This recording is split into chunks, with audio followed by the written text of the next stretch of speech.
Okay, AP government, this is our first week of trying out the whole distance learning thing, so please be patient and give me feedback. Tell me what's working, tell me what's not working. So we want to make this as easy for you as we possibly can. So a couple of things that are going to be new about this that kind of represents the new normal. So every week I'm going to try and keep things as consistent as possible and to stick with our old routines. So the big way I'm going to do that is by keeping 2 longer classes and 2 shorter classes to represent our Monday and Friday with the shorter classes, and then our blocks on Tuesday and Wednesday with the longer classes. That being said, for the most part, you can do anything at any point in the week as long as it's submitted by 11:59 p.m. on Friday. So if you want to save it all till the last day, you're welcome to do that. Just keep in mind that it's going to be a significant amount of work to do on that last day. If you want to do it all at the beginning of the week, for the most part, you'll be able to do that with some exceptions. So you can follow Mr. Lehan's schedule if you want that AP schedule. You can create your own schedule if you want to do everything from 1 to 3 a.m. every night. Like, doesn't matter to me. It's up to you. So for most assignments, they are due on Friday. The exceptions to that are your lesson presentations, and that will just happen once, and any assessments that we have in the form of tests. So quizzes are a different thing. Tests, everybody is going to take it on the same day. Not the same time on the same day, but on the same day. So our first test, for example, is April 12th. It's whatever the Friday after spring break is.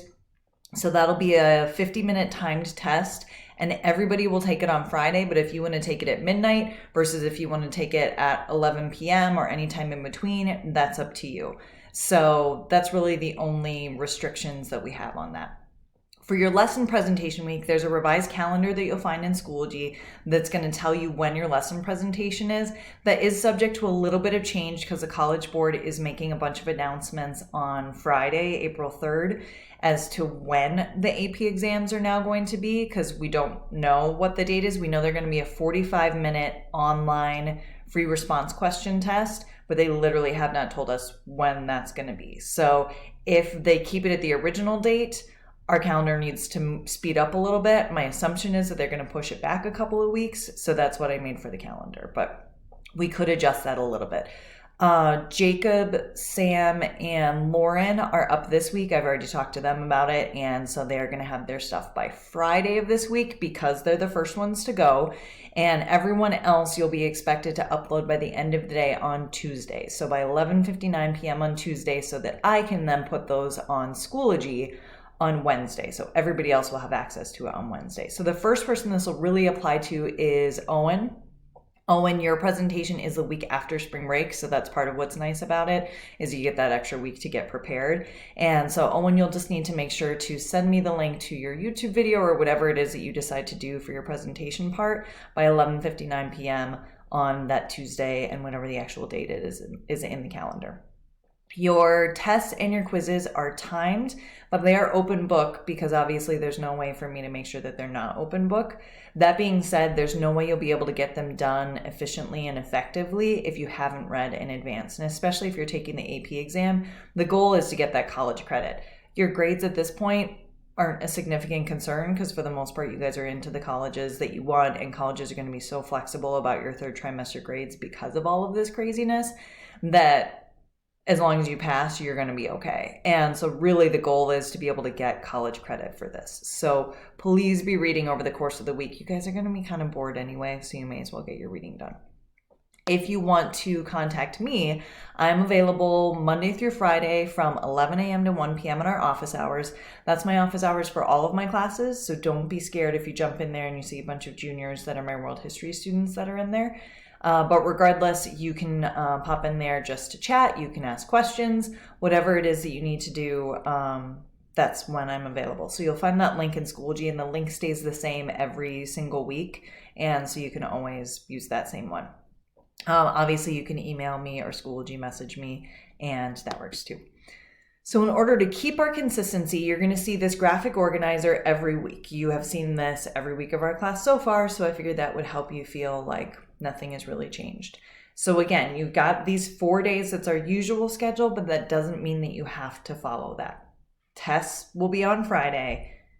When you have your lesson presentation, that has to be uploaded by the end of the day Tuesday, but otherwise everything can be whenever it is that you want. So this shows our first week the big ideas of what it is that we're doing each day. However, when it comes to the nitty-gritty of it, there are separate slides that are going to show you each day and the specific details, kind of the checklist of what you're going to be doing. Since you don't have me standing in front of the class giving you the overview of what we do each day, that's what this is going to be. So on Monday, you're going to watch this video. You're going to check out the revised calendar, and if you have any questions or just want to see me, pop into that Google Meet.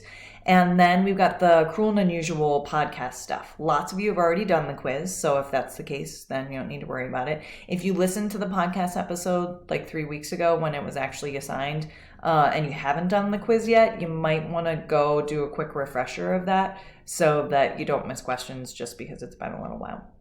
Then, since we don't have class to actually have a discussion in person, you're going to do a Schoology discussion. And I know they're not the same. They're not nearly as much fun as being able to talk about it in person. The nice thing is we get to hear more voices that way. And so you're going to post an open-ended question to help solicit responses from your classmates. And then you're going to reply either to other questions or other comments that you see within there using course material. So it's not just lambasting or telling you how you feel, it's connecting it to the course material. That's what I'm going to be looking for when I grade it. Then on Tuesday, our block 1, if you were following that schedule, we're going to be focusing on one of our final required cases, which is Gideon versus Wainwright. This is a case about the Sixth Amendment right to an attorney. And so you're going to watch a 20-minute video by the Annenberg Foundation that we would have watched even if we had done this in class. And I originally had a set of questions that go like follow along kind of minute by minute with the video. And I didn't want to do that because if you're watching it on your Chromebook, I didn't want you to have 2 screens up. So instead, you'll see the questions on the screen in advance here, and you can jot those down if you want, or just kind of mentally be listening for them, or you can rewind or fast forward in the video to find them so that you know what to focus on. And really, these are the 3 big takeaways that I think are going to help you to understand, first of all, what the federal judiciary does and how it's different from state governments, how that really ties into federalism. And then you'll see with the final bullet point, that's really the goal of how it is that we connect that to the AP exam and their requirements. Since this is a required case, we want to think about the constitutional clauses and amendments that are at the heart of it, and then the precedent that this case sets. Then, as we always do with our Supreme Court cases, we are going to have an FRQ that goes with it. So you will have your big Supreme Court packet, hopefully somewhere. I've got extra versions of it in Schoology if you want the online version. And that's going to give you more info about Gideon if you didn't learn enough from the video. And then you'll be asked to compare that to another case with the little ABC parts that we've had in the past. That's also a good opportunity to go looking for the old FRQs if you don't know where they are. Then on Wednesday, block 2, or again, whenever you want to do this, we might have our lesson presentation uploaded from Jacob, Sam, and Lauren, but again, they don't have to have it uploaded until Friday, so you might see it on there next week or as part of your review. And so on a typical Wednesday block day, that would be part of your assignment, would be to watch the lesson presentation to do their activity and assessment that they post with it. So this week, sort of assuming that you're probably not going to have that, you're going to watch a documentary that is really good. And in fact, I think Saray has watched this one already because she was my student aide when we watched it in my regular government class.